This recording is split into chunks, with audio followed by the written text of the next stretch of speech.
Good afternoon, everyone. My name is DM Rawlings. I am an experienced Forge in the Dark GM, and I wanted to offer my advice to you 10 minutes at a time. So today, we're going to talk about an introduction to combat in Candela Obscura. Now, something you may have noticed coming from more traditional games like D&D is that combat in Forge in the Dark is just really, really different than these other games. It's theater of the mind. There's no grid-based combat. There's no movement speeds, no action economy, and it's far more narrative than it is tactical. There's no sense of initiative. Characters take actions when players come up with ideas or when it's demanded by the fiction, and there's no sense of rounds, so someone may go twice before someone goes once, and that's perfectly fine so long as it fits the story of the time. Then you get to the monsters themselves. They're not making attack rolls. They don't have elaborate stat blocks, nor do they have hit points. So, with all of these crazy differences, how does combat work in Candela Obscura? The answer is, it works the same way as everything else in the system. So, to kick things off, let's talk about the conversation. Page 7 of the Candela Obscura book brings up the conversation as a primary driver of the action in the game. Combat is just another example of a conversation with your players. You're setting the scene. You're letting them know what the dangers are. They're responding by taking actions that progress the scene, and after every action, the character's situation is changing in a meaningful way, no matter what the dice outcome is. This is an example of failing forward, just something that you see in Forge in the Dark games rather frequently. And of course, the encounter ends when it satisfies a narrative goal. It's not necessarily about just bringing all the hit points down to zero in a fight. We want to emphasize not just what happened in a Forge in the Dark game, but how it did. If a player says they're attacking the monster, we want to know how they're doing it. What does it look like? Because how they approach that may change the expectations or the stakes of the role, and is also just interesting to look at.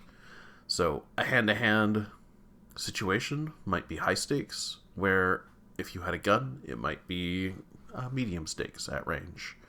A knife may not even cut a monster. It may be too tough, but a binding ritual might hold it in place. We also care about the objectives. Remember that this is a horror game. The monsters that your PCs face are very often going to be more powerful, stronger, more resilient than the PCs. As GMs, we want to describe their power and set up prior expectations for your players so that they make good choices in the game.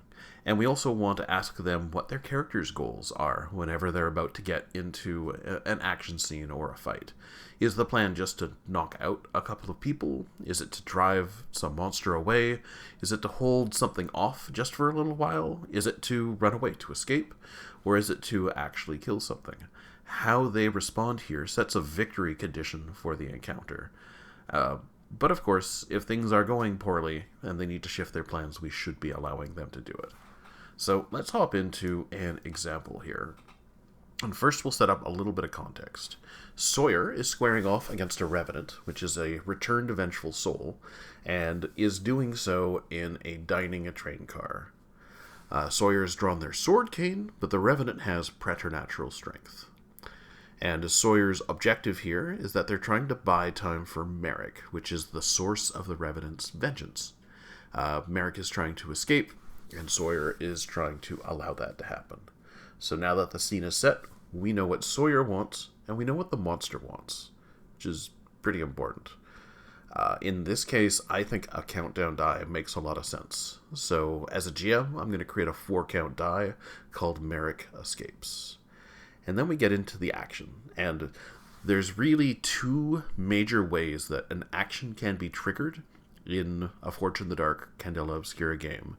One is that the player says they want to do something, or the other is something happens to them that the character needs to respond to. So, in this case, Sawyer's player might say, I want to hold the creature at bay at sword point. Or, alternatively, the GM might say, the monster tries to push past you to get to Merrick. What do you do? One of those is active. The player is making a choice to do something. The other is reactive. but in both situations, it's leading to an action roll. Then, you just resolve the action, like any other in this game. You set the action type. In this case, probably control, but always let the player pitch other actions if they want. I'm going to set the expectations. If you succeed, you'll advance the die and you'll hold off the creature, right? That's what the player wants. Then you're going to set the stakes. These are medium stakes. The creature is honestly more interested in Merrick than in Sawyer right now.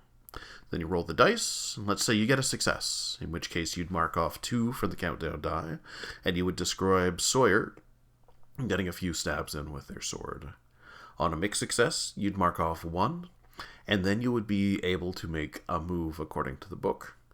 Or on a failure, you don't mark the die, and you make a move. So, getting into some of these example moves, because these are kind of new to me. They're more of a PT powered by the apocalypse thing.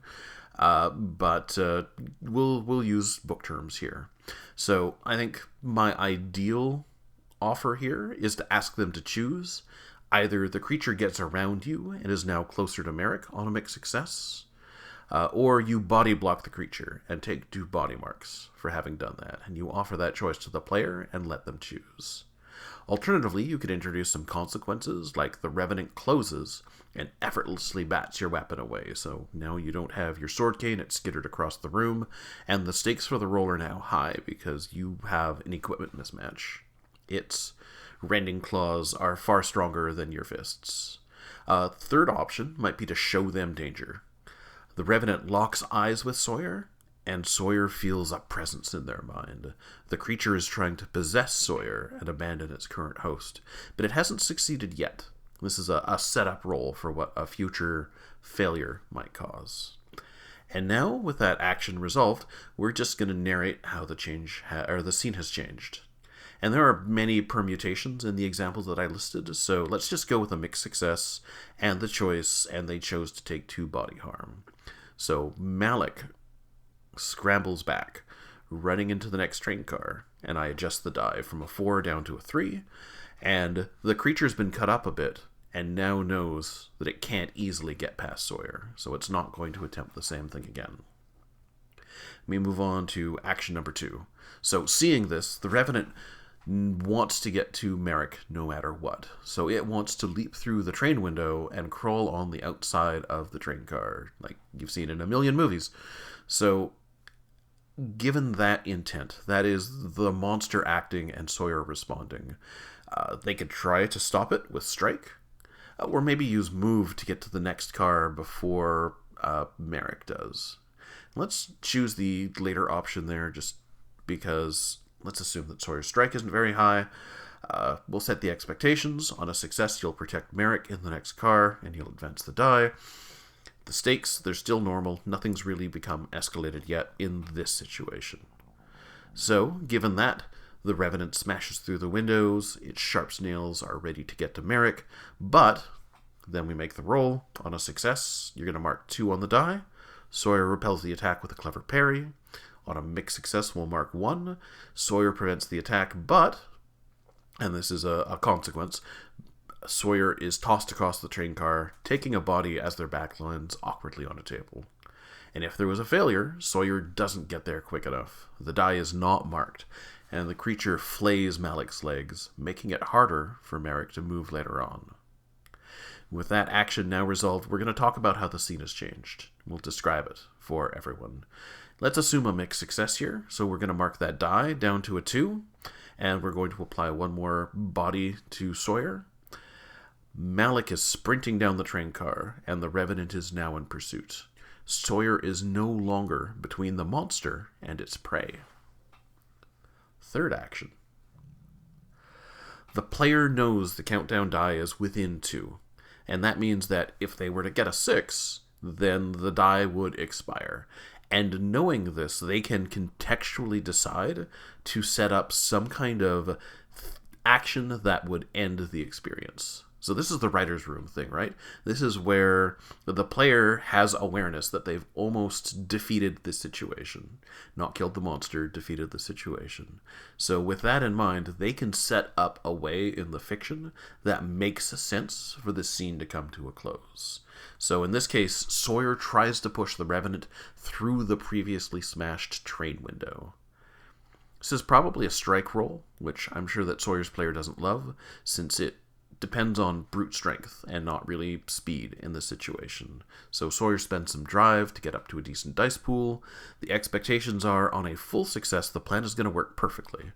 But a mixed success would only advance the die 1, so that would create a snag in the situation. And of course, in this case, because it's very risky, I would say this is a high stakes roll. So let's assume Sawyer gets a 6 here, since I'm already starting to run a little bit over time. But